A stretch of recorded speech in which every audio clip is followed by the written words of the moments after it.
আপকি আদালতে JKLF এর chairman Yasin মালিকের ওপর অভিযোগ হলো যে উনি হলেন শান্তির শত্রু।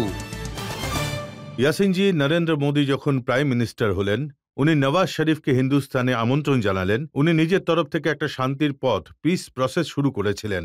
আপনি পিস প্রসেসটাকে স্পয়েল করে দিলেন, যেটা নরেন্দ্র মোদী শুরু করেছিলেন। না, আমি পিস প্রসেসকে স্পয়েল করিনি, বরং আমি শুধু পিস প্রসেসকে স্ট্রেংথেন করতে চাইছি। কারণ হলো পিস প্রসেসের মানেটা কি? যতক্ষণ পাকিস্তান থেকে যারা যারা এসেছে, সে প্রাইম মিনিস্টার সাহেবই আসুক, প্রেসিডেন্ট আসুক, ফরেন মিনিস্টারই আসুক বা ফরেন সেক্রেটারিরাই আসুক, এই সব লোকেরা তারা সবাই কাশ্মীরের মানুষের সঙ্গে কথা বলেছেন, আর হিন্দুস্তানি স্টেট তাদের ফ্যাসিলিটেট। কিন্তু নিজাম বদলে গেছে, আপনি বোঝেননি। নওয়াজ শরীফ সাহেব এসেছিলেন, উনি আপনার সাথে কথা বলেননি। উনি এইবার সেক্রেটারিজকে কিন্তু ডাকেননি। দেখুন, নিজাম কিন্তু বদলায়নি, পলিসি বদলেছে। নিজামে যে নতুন ক্যাপ্টেন এসেছে, আসলে এটাই বিজেপির টিম ছিল, প্লেয়ার সব এরাই ছিল।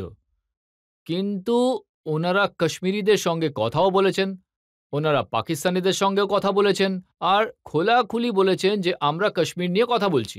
কিন্তু আজ এই যে টিমের ক্যাপ্টেন বদল হয়েছে, সেই টিমের ক্যাপ্টেনের একটাই উদ্দেশ্য হলো, আমি কাশ্মীর নিয়ে কোনো কথা বলতে চাই না। আর এই কথাটা আমি বুঝতে পেরেছি যে আমাদের নিজেদের মাটিকে শক্ত করতে হবে। কথাবার্তা বলে কোনো প্রাইম মিনিস্টার এটা বলেননি যে কাশ্মীর নিয়ে কারোর সাথে কথা বলবেন না। প্রাইম মিনিস্টার বলেছেন কাশ্মীর থেকে পাকিস্তানকে নিয়ে কথা হতে পারে, কিন্তু এখানে আপনার মতো সেপারেটিস্টের কোনো রোল নেই। দেখুন, সেটাই তো আমি বলছি। হয় ওরা এটা বলুক যে এর আগে 7 জন প্রাইম মিনিস্টার ছিলেন, তারা সবাই ভুল প্রেসিডেন্ট বেছে নিয়েছেন, তারা ভুল সিদ্ধান্ত নিয়েছেন, বা নরেন্দ্র মোদী কি এটা বলার জন্য তৈরি আছেন যে আমার আগে যে 7 জন প্রাইম মিনিস্টার গত 24 বছরে এসেছেন, তাদের সবার সিদ্ধান্ত সমস্ত ভুল ছিল, আমি যে সিদ্ধান্ত নিচ্ছি সেটাই সঠিক সিদ্ধান্ত। নরেন্দ্র মোদী পাকিস্তানকে এটা বলেছেন যে আপনারা একদিকে ইয়াসিন মালিকের সঙ্গে কথা বলবেন, অপরদিকে আমাদের সাথে কথা বলবেন। সেটা আর হবে না, এখন সময় বদলে গেছে। সময়টা ওনার জন্য বদলে গেছে, কারণ এটা হলো ওনার বিচার, ওনার নিজের বিচার। উনি এই বিচারের সঙ্গে এগিয়ে যেতে চান, যেটা উনি কাশ্মীরিদেরকে মেসেজে দিয়েছেন। আপনার কি এটা সঠিক মনে হবে যে বালুচিস্তানে যে সেপারেটিস্টদের কথা বলে, বালুচিস্তানে যেসব বিদ্রোহীরা রয়েছে, তাদের সাথে হিন্দুস্তানের হাই কমিশনার পাকিস্তানে বসে কথা বলবে? সেটা কি ঠিক? দেখুন, আমি আপনাকে একটা কথা বলি, শুনুন। হিন্দুস্তানে এতগুলো স্টেট রয়েছে, বহু স্টেটের মধ্যে অশান্তি ছিল, কিন্তু আমি কখনো তাদের কথা বলিনি। ঠিক সেই রকমই পাকিস্তানেরও স্টেট রয়েছে। আর কাশ্মীরের কথা বললে, কে নিয়ে গেছে ইউনাইটেড নেশনে কাশ্মীরকে? সে তো হিন্দুস্তানের প্রাইম মিনিস্টার ছিলেন, যিনি চিঠি লিখেছিলেন। এটাকে ইন্টারন্যাশনালাইজ কে করেছে? যেটা ইউনাইটেড নেশনের অফিস শ্রীনগর আর ওই কাশ্মীরে রয়েছে, সেটাকে কে এনেছে? সেটা তো হিন্দুস্তান এনেছে। হিন্দুস্তান এটাকে ইন্টারন্যাশনাল কমিউনিটিতে নিয়ে গেছে, পণ্ডিত জওয়াহরলাল নেহরু ছিলেন, আর এটা নিয়ে তারপর রেজলিউশন পাস হয়েছে। ইয়াসিন জি, এখন জওয়াহরলাল নেহরু প্রাইম মিনিস্টার নন, নরেন্দ্র মোদী হলেন প্রাইম মিনিস্টার।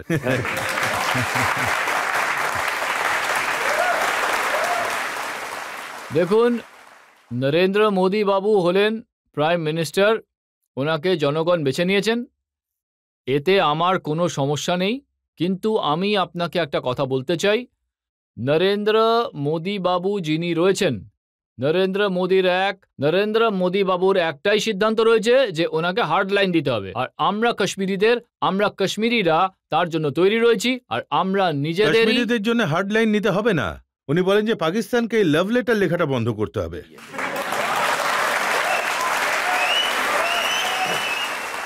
দেখুন, 2003-এ আমি জয়েন্ট লাভ লেটার লিখেছিলাম পাকিস্তানের হেড অফ দ্য স্টেট আর অটল বিহারী বাজপেয়ীকে, আর এটা প্রথম জয়েন্ট লাভ লেটার ছিল।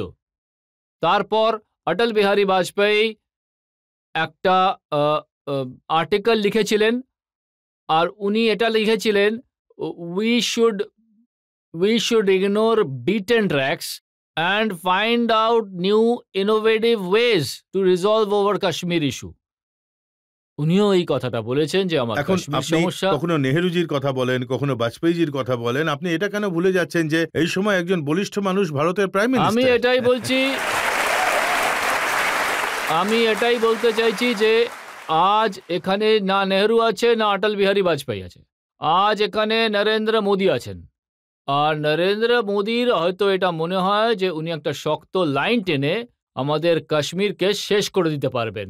সারা পৃথিবী সাক্ষী রয়েছে সেনা শক্তি ব্যবহার করে কোনো দেশকেই আজ পর্যন্ত দাবিয়ে রাখা যাবে না, কোনো দিনই তাদেরকে শেষ করা যাবে না। আর এই জন্যই আমার কাছেও এটা একটা পরীক্ষা যে মোদিবাবু এখানে এসেছেন, আর ইনশাল্লাহ আমিও এটা পছন্দ করি আর আমিও পরীক্ষায় পাশ করি। উনি পাকিস্তানকে বলে দিয়েছেন আলগাবাদীদের সাথে ওয়াক আর ইন্ডিয়ান গভর্নমেন্টের সাথে টক, এটা সম্ভব নয়।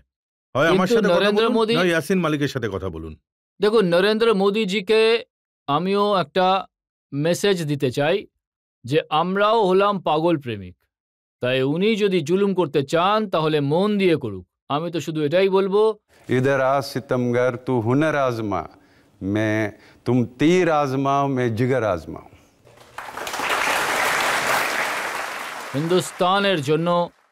হিন্দুস্তানের জন্য আমরা কখনো কোনো খারাপ কামনা করিনি, কারণ এখানে হিন্দুস্তানে এমন অনেক হাজার হাজার মানুষ রয়েছেন যারা আমাদের মুভমেন্টকেও সাপোর্ট করেন। এই জন্য আমি কখনোই চাইবো না যে হিন্দুস্তানের কোনো ক্ষতি হোক। কিন্তু নরেন্দ্র মোদিজিকে আবার একটা কথা বলবো যে এমন আবহাওয়া তৈরি হচ্ছে যেটা ফয়েজ আহমেদ ফয়েজ দুটো লাইনে তুলে ধরেছেন। निसार तेरी गलियों पे वतन के जहां चली है रस्म की कोई सर उठा के न चले, जो कोई चाहने वाला तेरे तवाफ को निकले, नजर चुरा के चले जिस्म व जान बचा के चले। আমার মনে হয় নরেন্দ্র মোদিজি এমন পরিবেশ সৃষ্টি করতে চান, কিন্তু উনি হয়তো গুড গভর্নর দিতে পারেন, কিন্তু হার্ড লাইন অ্যাপ্রোচ করে উনি কোনো জাতিকে কোনোভাবেই শেষ করতে পারবেন না।